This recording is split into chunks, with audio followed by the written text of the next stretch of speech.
جندب بن عبداللہ سے روایت ہے کہ رسول اللہ صلی اللہ علیہ وسلم نے فرمایا، اگر کسی میں یہ ہمت ہو کہ وہ اپنے اور جنت کے مابین مسلمان آدمی کے خون کی ایک لب بھی حائل نہ ہونے دے، جسے وہ مرغی کے ذبح کرنے کی طرح بے قیمت سمجھ کر بہا دے، تو وہ ایسا کرے، کیونکہ وہ جب بھی جنت کے کسی دروازے پر جائے گا تو اس خون کو اپنے اور جنت کے مابین بطور آڑ پائے گا۔ یعنی قتل تو قتل ہے، کسی کا خون بہانا، یعنی اس کو زخمی کر کے اس کا خون بہانا جو ہے، یہ بھی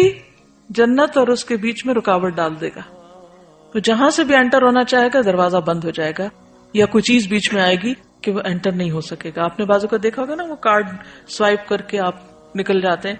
تو اگر کارڈ میں ذرا سی بھی کوئی خرابی آئے، اسکریچ آ جائے، تو آپ کارڈ سوائپ کرتے رہتے ہیں، لیکن آپ کے لیے دروازہ نہیں کھلتا۔ آپ دوسری طرف سے انٹر ہونا چاہتے ہیں، تیسری اور ٹرین جا رہی ہوتی ہے اور آپ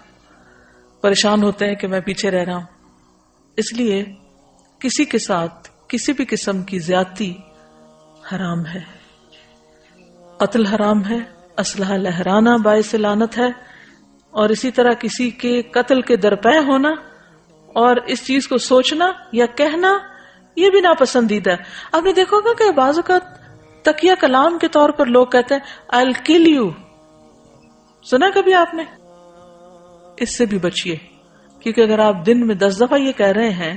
تو آپ کے اعمال نامے میں لکھا جا رہا ہے۔ اور بعض لفظ ہم جب بار بار بولتے ہیں تو کیا ہوتا ہے، لاشعور میں چلے جاتے ہیں، اور پھر بعض اوقات انسان اچانک ایسی کوئی غلطی کر بیٹھتا ہے کہ جس کا وہ سوچتا نہیں ہے، اس نے سوچا نہیں ہوتا، لیکن اسے وہ بھول چکا ہوتا ہے کہہ کے کہ میں یہ کہتا رہا ہوں۔ اب جتنی بار بھی اس نے ایسا کہا، وہ سب اس کا لکھا ہوا ہے، اس کے دل پہ اترا ہوا ہے، اس کے حافظے میں گیا ہوا ہے، اور ایک وقت وہ شعور میں اٹھ کر ایکشن میں ڈھل گیا ہے۔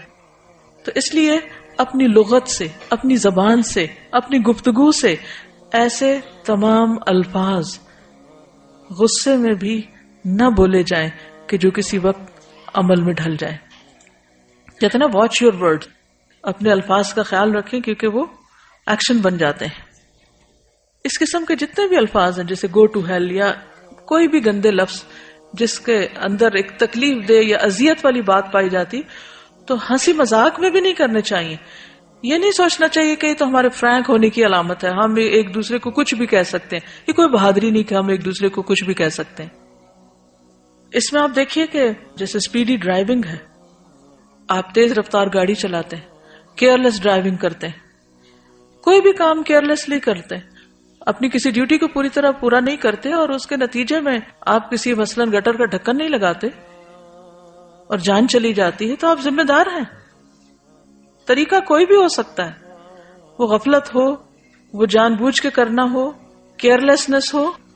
ہر حال میں انسانی جان کا احترام لازم ہے، اور سمجھتے ہیں کہ اگر ہم نے خود کو ختم کر لیا تو سارے مسائل کا حل مل جائے گا،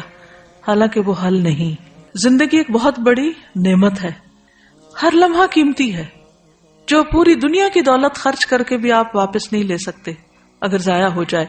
تو ہم یہ کہاں سے کہہ سکتے ہیں کہ I'm sick and tired of my life۔ Abortion کے نئے نئے طریقے ایجاد ہونے کی وجہ سے بعض اوقات صرف اس لیے کسی بچے کو دنیا میں آنے سے روک دیا جاتا ہے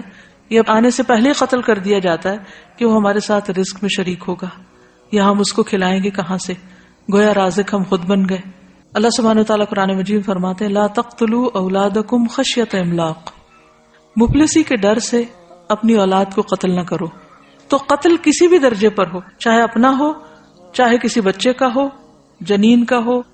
یا کسی انسان کا ہو، مرد کا ہو یا عورت کا، بڑے کا ہو یا چھوٹے کا، سب کی جان محترم ہے۔